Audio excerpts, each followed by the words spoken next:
বলে ওয়ালা তাত্তাবিউস সুবুল, আরো অনেক রাস্তা আছে, ওই রাস্তাগুলির অনুসরণ কইরো না। এটা নেতিবাচক ব্যাখ্যা। তবে যাতে কোনো বান্দা বুঝছি না এই উজুহাতে জাহান্নামে না যা। আল্লাহ ইতিবাচক ভাবে বুঝাইছেন, নেতিবাচক ভাবে বুঝাইছেন। এটা জান্নাতে যাওয়ার পথ, কতটুকুই যথেষ্ট। এরপরও এর সাইড পাইডে দিয়ে আরো জাহান্নামে যাইবার পথ, ওইগুলির থেকে আল্লাহ বারণ করছেন। আর জান্নাতে যাইবার পথে নিজেকে পরিচালিত করার জন্য আদেশ করেছেন। এরপরে আবার আল্লাহ বলেন, আমি আল্লাহ পর্যন্ত পৌঁছার সরল সহজ পথে যদি তোমরা পরিচালিত না হইয়ে আঁকা বাঁকা পথে নিজেকে চালাও, ক্ষতিটা কি হবে এটাও বইলা দিছে। ক্ষতিটা কি হবে এটাও বইলা দিছে। ওয়ালা তাত্তাবিউস সুবুলা ফাতাফাররাকা বিকুম আন সাবিলি। আরো অনেক পথ আছে, এগুলির উপরে চইল না। যদি চলো ফাতাফাররাকা বিকুম আন সাবিলিহি, ওই আঁকা বাঁকা পথগুলো তোমাদেরকে আল্লাহ পর্যন্ত পৌঁছার রাস্তা থেকে বিচ্যুত করে দিবে,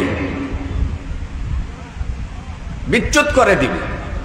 যালিকুম ওয়াসাকুম বিহি লাআল্লাকুম তাত্তাকুন। এটা দ্বারা আল্লাহ তোমাদেরকে আদেশ করতেছেন, আদেশ যেন তোমরা সংযত হইতে পারো। এইগুলো আমার তেলাওয়াতকৃত আয়াতের শাব্দিক তর্জমা। আবার শাব্দিক তর্জমাটাও করতে যাইয়া একটু সুস্পষ্ট করছি যাতে আপনারা বুঝতে পারেন কোরআন এবং ইসলামের পথকে আল্লাহ কি বলছেন। এটা আল্লাহর পথ। এটা কার পথ জুড়ে কোন? আল্লাহর পথ। এই পথ একটা, এই পথ একটাই। কথা বুঝতে হবে। আল্লাহ পর্যন্ত পৌঁছার, জান্নাতের বাড়িতে যাওয়ার পথ কটা? জোরে কোন? একটা। আর জাহান্নামে যাওয়ার পথ কটা? অনেক।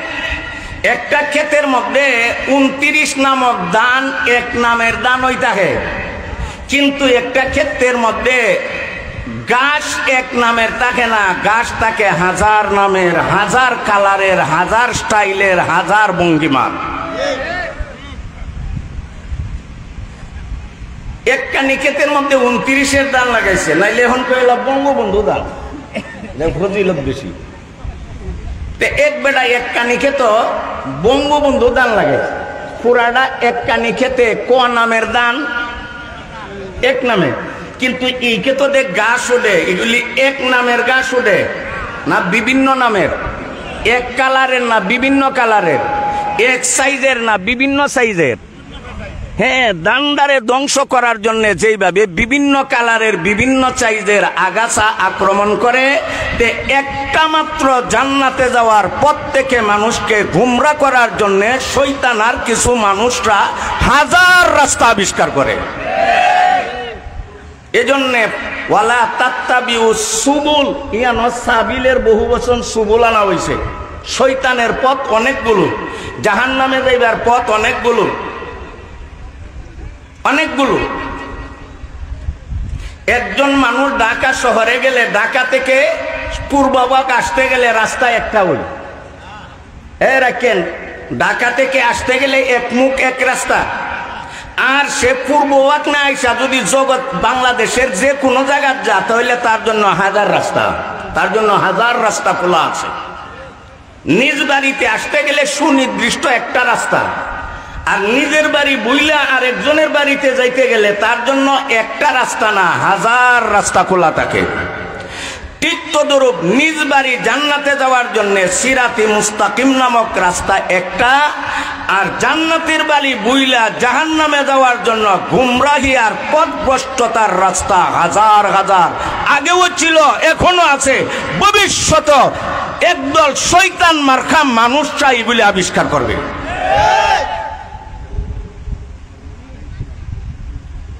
এটা আমার সরল পথ, এই পথে তোমরা চলো, অন্য পথে চইল না। অন্য পথে চললে অন্য পথগুলো তোমাদেরকে আমি আল্লাহর সুনির্দিষ্ট জান্নাতে যাওয়ার পথ থেকে বিভ্রান্ত করে ছাড়বে। এই হলো আমার তেলাওয়াতকৃত আয়াতের শাব্দিক তরজমা। এখন আব্দুল্লাহ ইবনে আমর থেকে বর্ণিত রাসূলের এক হাদিস, যে হাদিসটা সুপ্রসিদ্ধ হাদিস। আমাদের এলাকার পাবলিকরাও হাদিসটা তরজমা করলে বুঝতে পারে আজকের ওয়াজটাতে কোন দিকে যাবে। এত প্রসিদ্ধ হাদিস, জনসাধারণের কাছে এটা সুপরিচিত। আব্দুল্লাহ ইবনে আমর থেকে বর্ণিত, আল্লাহর রাসূল বলেন, একটা দীর্ঘ হাদিস, অনেক লম্বা হাদিস। আমি হাদিসের প্রথম অংশ পড়ি নাই, শেষ অংশ পড়ি নাই। আমার আলোচ্য বিষয়ের সাথে সম্পর্ক রাখে এই হাদিসের মধ্যম অংশটা। আল্লাহর রাসূল বলেন, وَإِنَّ بَنِي إِسْرَائِيلَ تَفَرَّقَتْ عَلَى 72 মিল্লাহ। নিশ্চয় বনি ইসরাইল, নিশ্চয় বনি ইসরাইল 72 দলে বিভক্ত হয়েছিল। এই বনি ইসরাইলরা কয় দলে বিভক্ত হয়েছিল?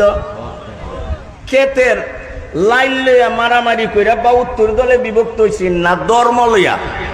এইটা বুঝতে হবে। দুনিয়ার কোনো বিষয় নিয়ে তারা 72 দলে বিভক্ত হয়েছিল না, ধর্মের বিষয় নিয়ে তারা 72 দলে বিভক্ত হয়েছিল। কে? বনি ইসরাইল। খেলা ইব্রাহিম আলাইহিস সালামের 7 জন ছেলে ছিল। এর মধ্যে এক ছেলের নাম ছিল ইসহাক। ইসহাক পয়গম্বরের এক ছেলের নাম ছিল ইয়াকুব। ইয়াকুব নবীর এক নাম ইয়াকুব, আরেক নাম ইসরাইল। ইসরাইল এটা হিব্রু ভাষা। ইসরা মানে আব্দুন, ইল মানে আল্লাহ। ইসরাইল মানে আল্লাহর বান্দা। আরবিতে বলা হয় আব্দুল্লাহ, বাংলাতে বলা হয় আল্লাহর বান্দা। আরবিতে বলা হয় আব্দুল্লাহ, বাংলাতে বলা হয় আল্লাহর বান্দা। হিব্রু ভাষা বলা হয় ইসরাইল। কথা বুঝাইতে পারছি?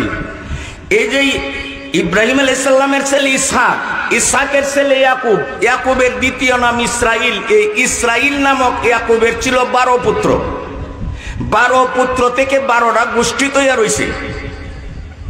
এই 12 গোষ্ঠীকে বনি ইসরাইল বলা হয়। ইসরাইল কার নাম? এবার ইসরাইল কার নাম? ইয়াকুব নবীর নাম। তে বনি ইসরাইল, বনি অর্থ আওলাদ, সন্তানাদি। আসলে এটা ছিল ইয়া বানি না ইসরাইল। এটা মাদ্রাসার ছাত্ররা বুঝবে। সম্বন্ধ এবং সংযুক্তির কারণে, অর্থাৎ এজাবতের কারণে নো ভরে গেছে গা। ইয়া বানি না ইসরাইল ছিল। তে বানি শব্দের অর্থ হইল সন্তানাদি, আওলাদ। আর ইসরাইল হইল ইয়াকুব নবীর নাম। তখন অর্থ হইল হে ইয়াকুব নবীর আওলাদ। সহজ কথা, পবিত্র কোরআনে বনি ইসরাইল বলতে কার আওলাদকে বুঝাইছে? ইয়াকুব নবীর আওলাদকে বুঝাইছে। এই ইয়াকুব নবীর আওলাদ বনি ইসরাইলরা, যাদের মধ্যে আল্লাহ তাআলা হাজার হাজার হাজার হাজার নবী রাসূল পাঠিয়েছিল। 1-2 জন নবী রাসূল না, হাজার হাজার নবী রাসূল। ইব্রাহিমের ছেলে ইসহাক, ইসহাকের মাধ্যমে যে বংশ পরবর্তীতে জারি হয়েছে, এই বংশকে বনি ইসরাইল বলা হয়। এই বনি ইসরাইল গোষ্ঠীতে আল্লাহ হাজার নবী পাঠাইছেন। আর ইব্রাহিম নবীর আর এক ছেলে দে ইসমাইল, ওই ইসমাইলের মাধ্যমে বনি কেনানা তৈরি হয়েছে। বনি কেনানা থেকে কুরাইশ বংশ তৈরি হয়েছে। কুরাইশ বংশ থেকে হাশিমি গোত্র তৈরি হয়েছে। হাশিমি গোত্র থেকে আব্দুল মুত্তালিবের পরিবার তৈরি হয়েছে। আব্দুল মুত্তালিবের ঔরসে আব্দুল্লাহর জন্ম হয়েছে। আব্দুল্লাহর ঔরস থেকে নবী মুহাম্মাদুর রাসূলুল্লাহ দুনিয়াতে আসছেন। তাহলে বনি ইসরাইলের হাজার নবী। নারায়ে তাকবীর। পূর্ববাদ আল আমিন ইসলামী যুব সংগঠন। নারায়ে তাকবীর।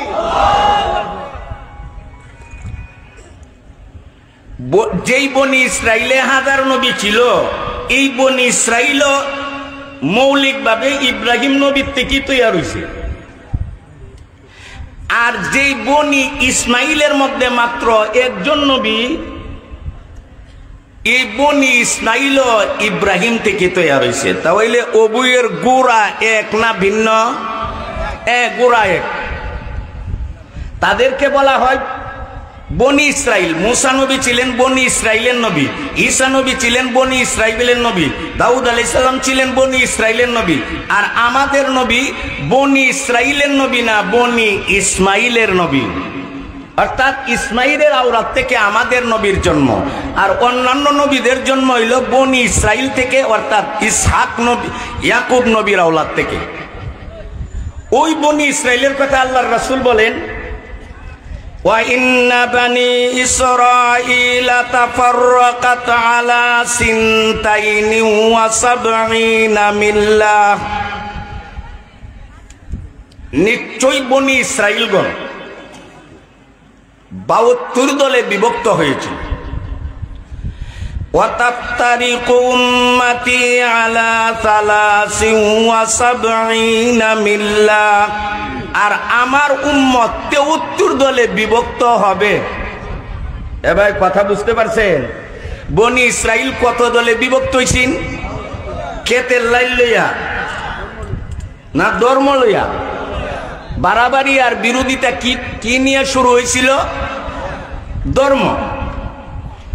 রাসূল বলে ওই বনি ইসরাইলরা 72 দলে বিভক্ত হয়েছিল, আর আমার উম্মত 73 দলে বিভক্ত হবে।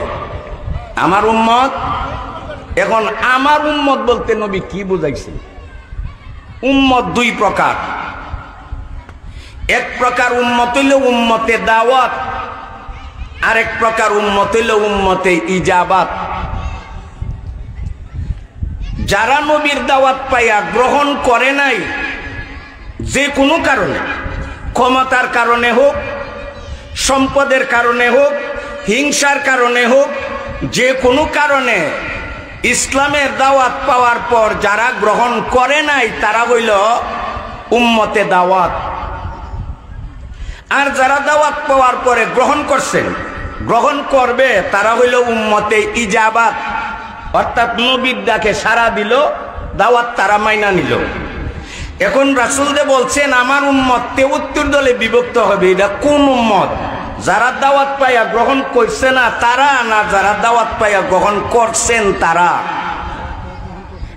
যারা দাওয়াত পাইয়া গ্রহণ করছে তারা, অর্থাৎ সহজ কথা মুসলমানরা। কেন কাফিরদের কথা আসতেই পারে না?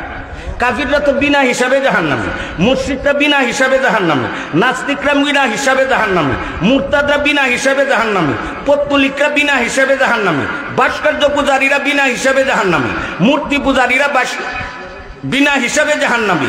এখানে তাদের আলোচনা না, আলোচনা হইল রাসূলের দাওয়াত গ্রহণ কইরা যারা মুসলমান হইছে।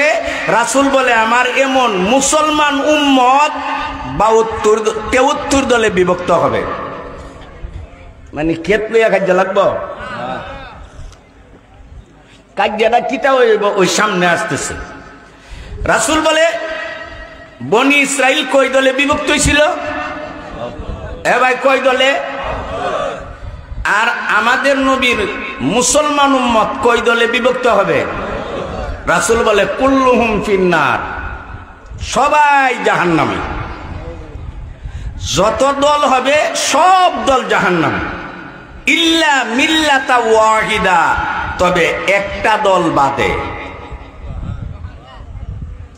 বনি ইসরাইলের 72 দল, আর আমাদের নবীর মুসলমান উম্মতের 73 দল। এই 73 দলের মধ্যে রাসূল বলে একটা দল ছাড়া সব দল জাহান্নামী। একটা দল ছাড়া সব দল জাহান্নামী। এখন সাহাবায়ে কেরাম নবীর কাছে প্রশ্ন করার 2টা পদ্ধতি থাকতে পারে সাহাবাদের। একটা হইল 73 দলের মধ্যে এক দল জান্নাতি নাজাত প্রাপ্ত, আর বাকি 72 দল কথা কন জাহান্নামী। এখন সাহাবারা জানবার জন্য, চিনার জন্য প্রশ্ন 2 ভাবে করতে পারে। একটা প্রশ্ন সাহাবারা এমন করতে পারত, ওগো আল্লাহর হাবিব, একটা দল জান্নাতে যাইবে, এইটার আমরা চিনার দরকার নাই। যে 72 দলটা জাহান্নামে যাবে, 72 জাহান্নামী দলকে আমরা চিনি। সাহাবারা প্রশ্নটা এইভাবে করে নাই, সাহাবারা এইভাবে প্রশ্ন করে নাই। সাহাবারা প্রশ্ন করেছে অত্যন্ত সংক্ষিপ্তভাবে, জরুরি প্রশ্ন। নবী যখন বলছেন ৭৩ দলের একদল জান্নাতি, বাকি সব জাহান্নামী, সাহাবারা চিন্তা কইরা দেখছে যারা জাহান্নামে যাইব হেরারে আমরা চিনারও দরকার নাই, হেরার পথ ধরারও দরকার নাই। যেই দলটা জান্নাতে যাইব এই দলটারে চিনারও দরকার, পথ দেখারও দরকার, পিছলোয়া দরকার। সুতরাং সাহাবারা বলেন, ওগো আল্লাহর হাবিব, মান হিয়া ইয়া রাসূলুল্লাহ, যেই একটা দল জান্নাতি এই দলের পরিচয় কি জানতে চাই। সাহাবারা জাহান্নামীর পরিচয় জানতে চাইছে না জান্নাতীদের? কেন? জাহান্নামী যারা হেরার পরিচয় দেয় না, আপনার লাভটা কি? আপনি কি জাহান্নামে দেবেন? আমরা তাদের পরিচয় জানা দরকার যারা জান্নাতে যাইবে।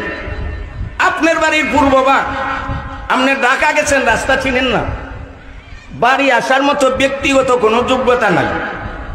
এখন যদি আপনার পূর্বভাগ বাড়িতে পৌঁছতে হয়, আপনি পাবনার মানুষ চিনারও দরকার নাই, এর ফিস ধরারও দরকার নাই। আপনার ফিস ধরতে হবে নাসিরনগরের ব্যক্তির, আর চিনতে হবে নাসিরনগরের ব্যক্তিকে। যে আপনার বাড়ি পর্যন্ত পৌঁছাইব ওরে আপনি চিনতে হবে, ওর পিছও ধরতে হবে। যে এলুপাতারি পাবনা যাইব, ও কক্সবাজার যাইব, রাজশাহী দিনাজপুর যাইব, ময়মনসিংহ পঞ্চগড় যাইব, টেকনাফ যাইব, তাদেরকে আমার চিনারও দরকার নাই, যেহেতু আমার বাড়ি টেকনাফ না, কাজে টেকনাফের ব্যক্তি আমার চিনার দরকার নাই। বাড়ি আমার নাসিরনগর, পদ যখন বলছি আমার নাসিরনগরের ব্যক্তি চিনতে হবে, আর ওই ব্যক্তিরই পদাঙ্ক অনুসরণ করে আমি বাড়িতে আসতে হবে। সাহাবাই কেরাম রাসূলকে প্রশ্ন করলেন, মান হিয়া ইয়া রাসূলুল্লাহ, মান হিয়া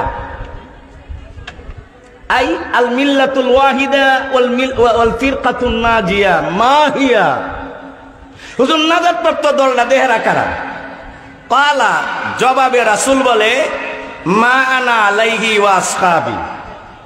রাসূল বললেন ৭৩ দল হবে, নাজাত পাইব কয় দল, আর জাহান্নামে যাইব কয় দল? সাহাবারা কোনটা চিনতে চাইছেন? ৭২ দল না একটা দল? জাহান্নামীদেরকে না জান্নাতীদেরকে? আপনি আবার ক্ষেতের কথা আইছে, আপনি ক্ষেত বাঁচবেন, আপনি ক্ষেত বাঁচাত গেলে 14 জাতের গাছ চিনার দরকার নাই। ধান গাছ কোনটা এটা যদি চিনতে পারেন, লাইনমা ওই সিদ্ধান্ত নিবেন আমার পরিচিত ধান গাছ ছাড়া বাদ বাকি যত আছে সব আগাছা। আপনি গেলেন ও হাওড়া গাছ কারে ক, জরা গাছ কারে ক, ওই খাড়া গাছ কারে ক, এইগুলি শিকার দরকার নাই। শুধু একটা ধান গাছ চিনবেন, চিনলেই আপনি ফেকলাইনমা সিদ্ধান্ত নিবেন আমার পরিচিত ধান গাছ ছাড়া বাইটা লম্বা মুডা শিখন যাওই আছে সব আগাছা সব উৎখাত করতে হবে, একটা গাছে আমার জাগাত রাখতে হবে। এজন্য সাহাবারা নাজাত প্রাপ্ত দল চিনতে নবীকে জিজ্ঞাসা করছেন, জাহান্নামীদেরকে চিনার জন্য জিজ্ঞাসা করেন নাই। তখন রাসূল বলেন, যেই দলরা নাজাত প্রাপ্ত মুক্তিপ্রাপ্ত এরার পরিচয় হইল মা আনা আলাইহি ওয়া আসহাবি। মা আনা আলাইহি সহজ কথা, যারা কোরআন হাদিসের ব্যাখ্যার ক্ষেত্রে, ইসলামী জীবন যাপনের ক্ষেত্রে, এবার কটা কথা কইলাম, যারা কোরআন হাদিসের ব্যাখ্যার ক্ষেত্রে, বলেন কোরআন হাদিসের ব্যাখ্যা করা এবং শোনার ক্ষেত্রে, আর ইসলামী জীবন যাপনের জন্য অর্থাৎ ধর্মের কাজ পালনের জন্য আমি মুহাম্মদের সুন্নতকে মাপকাঠি মানবে আর আমার জামাতে সাহাবার আদর্শকে মাপকাঠি মানবে, তারাই হবে নাজাত প্রাপ্ত দল। তারাই হবে ৭৩ দলের একদল জান্নাতি নাজাত প্রাপ্ত, ৭২ দল জাহান্নামী। সাহাবারা চিনতে চাইল কডারে, রাসূলের পরিচয়টা কেমনে দিলেন? যারা কোরআন হাদিসের ব্যাখ্যা করার ক্ষেত্রে, বলেন কোরআন হাদিসের আর ইসলাম পালনের ক্ষেত্রে, ধর্মের কাজ পালন করার ক্ষেত্রে আর কোরআন হাদিসের ব্যাখ্যা করার ক্ষেত্রে আমার সুন্নতরে মাপকাঠি মানে আর সাহাবাদের আদর্শরে মাপকাঠি মানে তারাই হইল নাজাত প্রাপ্ত দল, তারাই হইল নাজাত প্রাপ্ত দল। রাসূল যে বলছেন আমার উম্মত ৭৩ দল হবে, এখানে উম্মত দ্বারা কোন উম্মত বোঝানো হয়েছে? এবার কথাটা বলতে হবে, আমি আগে কিন্তু বইলা দিছি। এখানে উম্মত বলতে কোন উম্মত? কাফির মুশরিক না মুসলমান? তাইলে বোঝা গেল ৭৩ দল, ৭৩ দল দে সবাই কিন্তু মুসলমান। এ কথা কোন? ৭৩ দল যারা তারা সবাই, এই সবাই সবাই বলেন তারা সবাই মুসলমান। ৭৩ দল সবাই যদি মুসলমান হইয়া থাকে তাহলে একটা দল জান্নাতে যাইব, বাকিটা ৭২ আর বাকি ৭২টা জাহান্নামে কেড়ে যাইত। সব দল মুসলমান না বেঈমান? ওই যে বেঈমান বলে রাসূল যে বললেন আমার উম্মত ৭৩ দল, এন উম্মত বলতে কাফির মুশরিক না মুসলমান?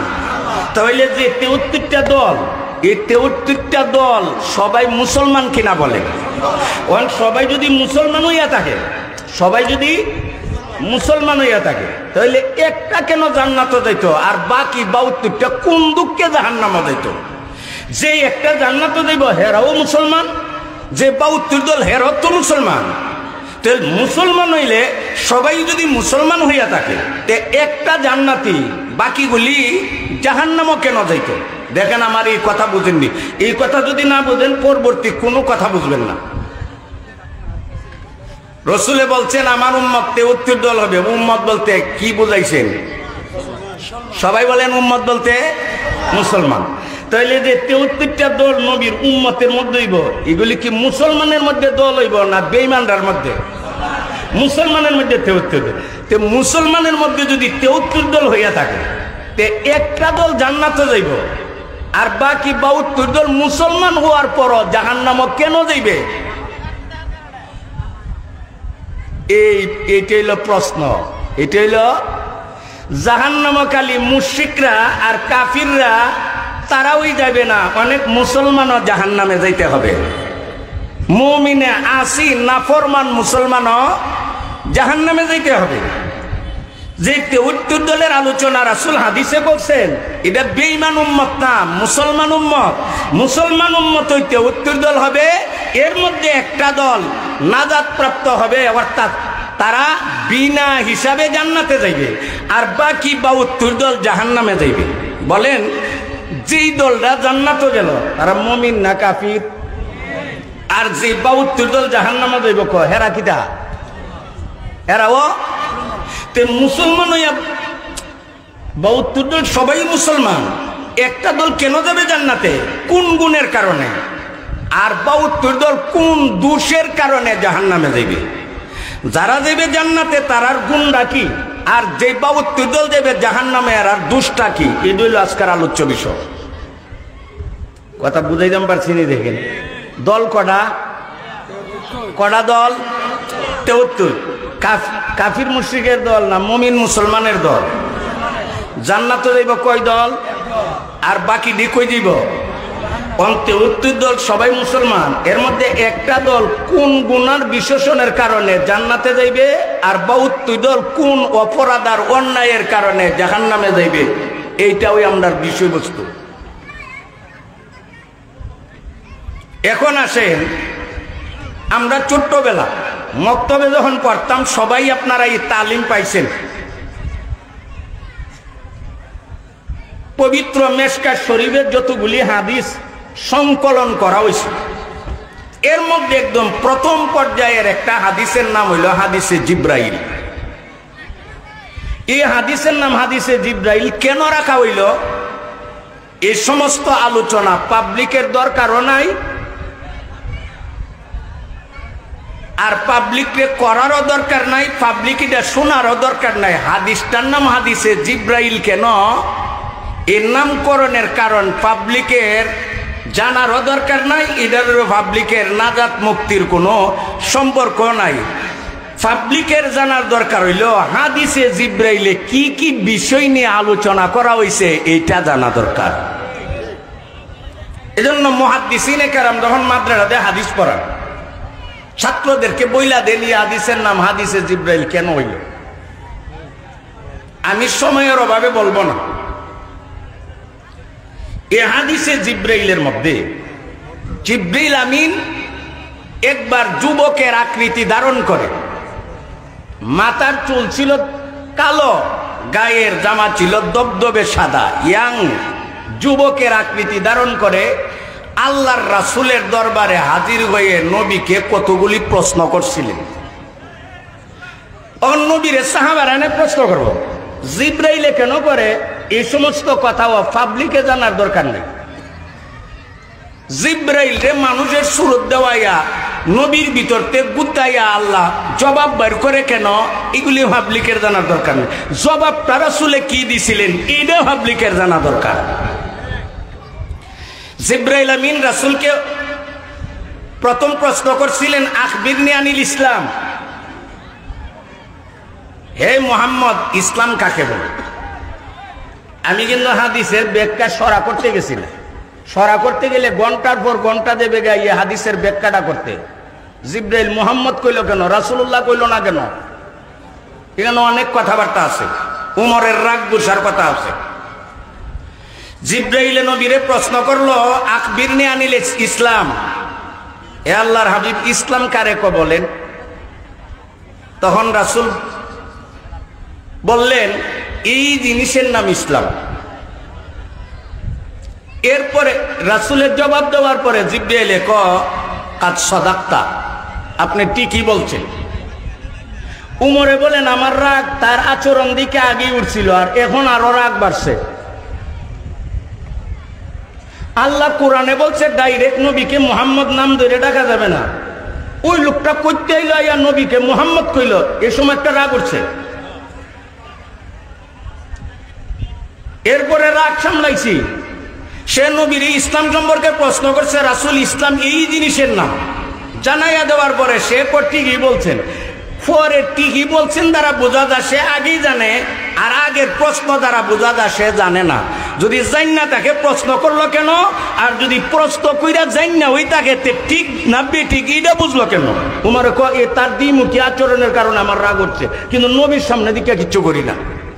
জিব্রাইল উমরে তো আর চিনছে না উনিকে।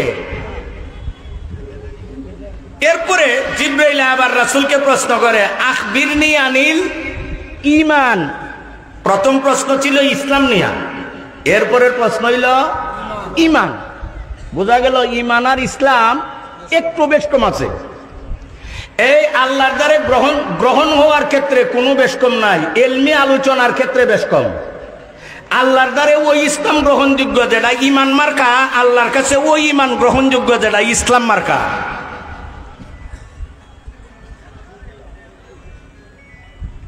আল্লাহর কাছে গ্রহণযোগ্য হইতে গেলে ঈমান মার্কা ইসলাম, ইসলাম মার্কা ঈমান হইতে হবে।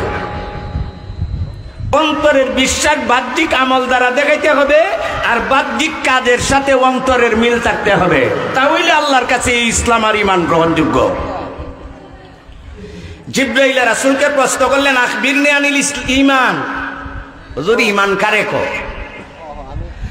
ক্বালা আন তুমিনা বিল্লাহি ওয়া মালাইকাতিহি ওয়া কুতুবিহি ওয়া রুসুলিহি ওয়াল ইয়াউমিল আখির ওয়া তুমিনা বিল কদরি খাইরিহি ওয়া শাররিহি।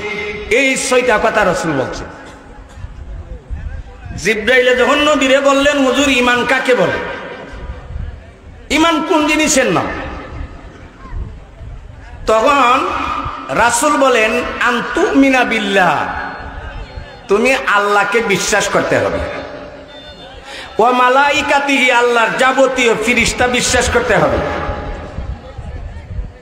ওয়া কুতুবিহি, সমস্ত আসমানি কিতাবের প্রতি বিশ্বাস থাকতে হবে, ওয়া রুসুলিহি, সমস্ত নবী রাসূলের প্রতি বিশ্বাস থাকতে হবে, ওয়াল ইয়াউমিল আখির, আখিরাতের প্রতি বিশ্বাস থাকতে হবে, ওয়া তুমিনা বিল কদরি খাইরিহি ওয়া শাররি, তকদিরের ভালো মন্দের প্রতি বিশ্বাস থাকতে হবে। কটা কথা হইছে? ছয়টা কথা। অনেক পাবলিকে কইব ওয়াল বাসি বাদাল মাউত কইলেন না কেন? আখিরাতের ওয়াল বাসি বাদাল মাউত, মরণের পরে আল্লাহ দিতা করবো। এটা আখিরাতের ভিতরে না বাহিরে? এইটা আখিরাতের ভিতরে আছে। মরণের পরে যেটা করে না, এটা আখিরাতের ভিতরের কাম না বাহিরের কাম।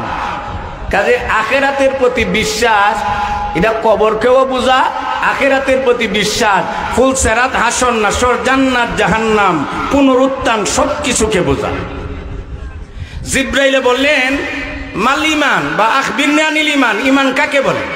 রাসূল বললেন আল্লাহ বিশ্বাস করা। বলেন কি বিশ্বাস করা? আঙ্গুলটা দেখান আর মুখ দিয়া বলেন আল্লাহ বিশ্বাস করা, ফিরিস্তা বিশ্বাস করা, আসমানি কিতাব বিশ্বাস করা, নবী রাসূল বিশ্বাস করা, আখিরাত বিশ্বাস করা, তকদিরের ভালো মন্দ বিশ্বাস করা। এই মৌলিক জিনিসগুলিকে যারা বিশ্বাস করে তাদেরকে মুমিন বলা হয়, তাদেরকে মুমিন মুসলমান বলা হয়। ইসলামের বিধিবিধান হইল 5 প্রকার: আকাইদ, ইবাদত, মুআমালাত, মুআশারাত, আখলাক। ইসলামের বুনিয়াদ যেমন 5টা, ইসলামের যাবতীয় বিধিবিধান 5 ক্যাটাগরি। এক ক্যাটাগরির বিধান হইল আকাইদ, আকীদাগত বিষয়। আকীদাগত বিষয় আবার 2 প্রকার।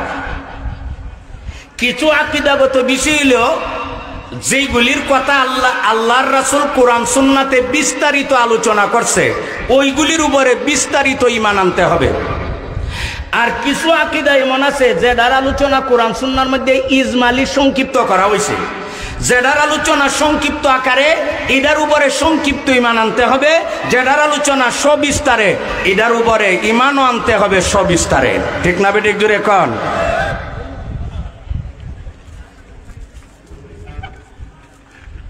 এই সই কথা যারা বিশ্বাস করে তাদেরকে কি বলা হয়? এ ভাই জোরে কোন, কি বলা হয়? মুমিন। এই সই কথা যে বিশ্বাস করে আরে মুমিন বলা হয়। সই কথার কোনো এক কথারে যারা বিশ্বাস করে না এরা হইল 1 নম্বর খাঁটি মুমিন। অনেক দল এমন আছে দুনিয়ার যারা ফিরিস্তা বিশ্বাস করেন, ফিরিস্তা বলতে কিচ্ছু নেই, আরেক দলে জিন বলতে কিচ্ছু নেই। এই সই কথাকে একসাথে বিশ্বাস করলে মুমিন হওয়া যায়। সই কথার কোনো এক কথাকে অবিশ্বাস করলে এ মুমিন তাকে না ইসলামতে বাইরে হইয়া যায়। মুমিন হইতে গেলে কথা বিশ্বাস করতে হবে। হে ভাই জোরে কোন, কয় কথা? সই কথা। এই যে 73 দল, রাসূল বলছেন তাফতারিকু উম্মতি আলা সালাসি ওয়া সাবঈনা মিল্লাহ, আমার উম্মত মুসলমানরা 73 দলে বিভক্ত হবে। এই 73 দল মুমিন মুসলমান না বেঈমান? এই 73 দলের মধ্যে সই কথার বিশ্বাস আসেনি, কথা কনা। এই 73 দল সই কথা বিশ্বাস করেনি। সই কথা বিশ্বাস করলো তো মুমিন হয়েছে। এই সই কথা বিশ্বাস করলো 73 দল সবাই। এখন একটা কোন কারণে যাইব জান্নাত, আর 72টা কোন দোষে যাইব জাহান্নামে। সই কথা তো সবাই বিশ্বাস করে। সই কথা 73 দলের কয়েকজনে করে না, সবাই করে। এবার সই কথা এক দলে করে না, 73 দলে করে। তাহলে 73 দল পুরাটা ওই মুমিন। মুমিন তাহলে এক দল জান্নাত যাইবে, আর বাকি 72 দল জাহান্নামে কেন যাইবে? আমি কথাটা একবার বলতেছি না বারবার? আমি একবার বলতাছি না বারবার বলতাছি? এই কথাটা ইয়াদ রাখলো আরেকবার হাঁগড়ি লাগাইয়া এই সেই কইরা আপনারে যতই জোড়াতালি দিয়া কোরআন সুন্নাহ বোঝা, কোনোদিন আপাতত এই কথা ইয়াদ রাখলে আপনি বলবেন না হেরাওটিক হেরাওটিক, এই কথা আপাতত বলবেন না। আপনি যদি মনে করেন জাহান্নামে শুধু কাফির মুশরিকই যাইব, জাহান্নামে জগতের আর কেউ যাইতো না, এটা আপনার ভুল ধারণা। অনেক পাপিষ্ট মুমিন মুসলমানও জাহান্নামে যাইব। পাপ অনুযায়ী সাজা বুইগা ইমানের খাতিরে একবার না আরেকবার জান্নাতে যাইবে, এটা পরের কথা। যেই মুমিনের আমলনামাতে কোনো দোষ নাই, অপরাধ গুনাহ নাই, অথবা গুনাহ করার পর মরণের আগে এমন তওবা করছে, তওবার জোয়ারে সব গুনাহ বাসাইয়া নিছে, মরবার আগে লোকটার আমলনামা একদম গুনাহ মুক্ত হইয়া গেছে, ওই লোকগুলো বিনা হিসাবে জান্নাতে যাইব। আর যেই মুমিন মুসলমান গুনাহ লইয়া মারা গেছে, গুনাহ লইয়া যখন সে মারা যাওয়ার সময় আমলনামা কি আছে? গুনাহ আছে। ওই মুমিন মুসলমান আবার দুই ক্যাটাগরি। কিছু মুমিন মুসলমান এই পরিমাণ গুনাহ লইয়া মারা গেছে, হে মারা যাওয়ার পরে হের ছেলে সন্তানরা ইসালে সোয়াব কইরা এমন একটা সোয়াবের ট্রেজারি ভাড়াই দিছে, হের যত দুর্গুণা আছে নগল তা বাসাই আলাইছে। ওন হে প্রথম কবর যখন ঢুকে পাপিষ্ট গুনাহগার হইয়া ঢুকছিল, তার পুতে সত্তায়ে জারিয়া কইরা তার আমলনামাতে কিছু সোয়াব দেওয়ার কারণে ওই সোয়াবের বিনিময়ে আল্লাহ তার গুনাহ মাফ কইরা এখন তারে কবর নিয়া পবিত্র বানাইয়া লাইছে, সেও হাসরের মাঠে বিনা হিসেবে জান্নাতে যাবে। আর যেই গুনাহগার মুমিন, যেই গুনাহগার মুসলমান এই পরিমাণ গুনাহ লইয়া মারা গেছে, কবরের শাস্তিয়ে তার গুনাহ মুছনো না, কবরের শাস্তিয়ে হাসরের মাঠ কায়েম হওয়ার আগ পর্যন্ত হে যতদিন কবর রইছে, এই কবরের আযাবে আর শাস্তিয়ে হের গুনাহ মুছন হয় না, আমলনামা তারও থাকে। এমন মুসলমান, এমন গুনাহগার মুসলমান হাসরের বিচারের পরেও জাহান্নামে যাইতে হবে এতদিন টাকার জন্য যেতদিন টাকার মতো পরিমাণ গুনাহ তার আমলনামাতে আছে। কথা বুঝাইতে পারছি নি? দেখেন, বলেন জাহান্নাম জগতের সব কাফির মুশরিকটা হয়ে যাইবে না কোন মুমিন মুসলমানও যাইবে? কোন মুমিন মুসলমান যে তওবা কইরা গুনাহ মাফ করাইয়া গেছে, হে না যে গুনাহ লইয়া মারা গেছে, হাসরের মাঠ কায়েম হওয়ার পর্যন্ত এর গুনাহ মাফ হইছে না, ঝুলন্ত রইয়া গেছে। হাসরের মাঠ পর্যন্ত যেই মুমিন মুসলমান গুনার বোঝা লইয়া দাঁড়াইবে, ওই মুমিন মুসলমান গুনাহ অনুযায়ী সময় জাহান্নামও কাটাইবার লাগিয়ে যাইতে হবে, এরপরে ইমানের খাতিরে পরে জান্নাতে যাইবে। এই কথাটা ব্রেনও রাখলে ওই ৭৩ দল এরা কাফির না মুমিন মুসলমান? সবাই সই কথা মানে না মানে না? ৭৩ দল সই কথা মানেনি। এই সই কথা যে ওই মানে সে কি মুমিন। তাহলে ৭৩ দল পুরাটা ওই মুমিন। পুরাটা যদি মুমিন হইয়া থাকে, সই কথা মাইনা থাকে, তাহলে একটা কোন গুণে যাইব জান্নাত, আর বাকি ৭২টা কোন অপরাধ আর অন্যায়ের কারণে যাইবে। কথাটা একবার বলতেছি না বারবার? এই হাদিস দ্বারা বোঝা যায় এখন জাহান্নামে যাইতেছে কাটপা কাফির বেঈমানরা না মুসলমানরা। তার ইমানে কি করলো? ইমানে কি করছে? ইমানের পাওয়ার ফিরের মাই শেষ রাখ, ফিরের মাই ইমানে পরে তোমারে জান্নাত নিব, আগে পাপের কারণে জাহান্নামে চিল্লা দিও, আগে জাহান্নামে তাইকা পাপ মোচন করে আইও। দাও তোমারে বানানো হয়েছে বাঁশের দ্বারের লাগি, বুতা দিয়ে হয়ে রয়েছে, এই জন্য কর্মকারের কাছে গিয়ে আগুন হিডা জঙ্কারটা চাপ করে আইও, এরপরে তুমি ঠিক হয়ে যাইবা বাঁশের দ্বারের তলে। মুমিন তোমারে বানানো হয়েছে জান্নাতের জন্য, কিন্তু ইমানের সাথে দিয়ে গুনার আবর্জনা লাগাই এই জঙ্কার গুলি তুরবার লাগি জাহান্নামে যাও। যেদিন জঙ্কার পরিষ্কার হবে সেদিন তোমার ওই ইমানে জান্নাতে নিয়ে যাইবে। অন আপনারা ক1000 বছর জাহান্নামে তাইকা পরে জান্নাতে যাইতে চান? কথা বলো। এই কিছু মুমিন মুসলমান জাহান্নামে জীবনও যাইত না, ডাইরেক্ট জান্নাতি, ডাইরেক্ট জান্নাতি, অর্থাৎ যাদেরকে বিনা হিসাবে জান্নাত দেওয়া হইবে। আর কিছু মুমিন মুসলমান অপরাধ অনুযায়ী জাহান্নামে যাইব, অপরাধ মোচন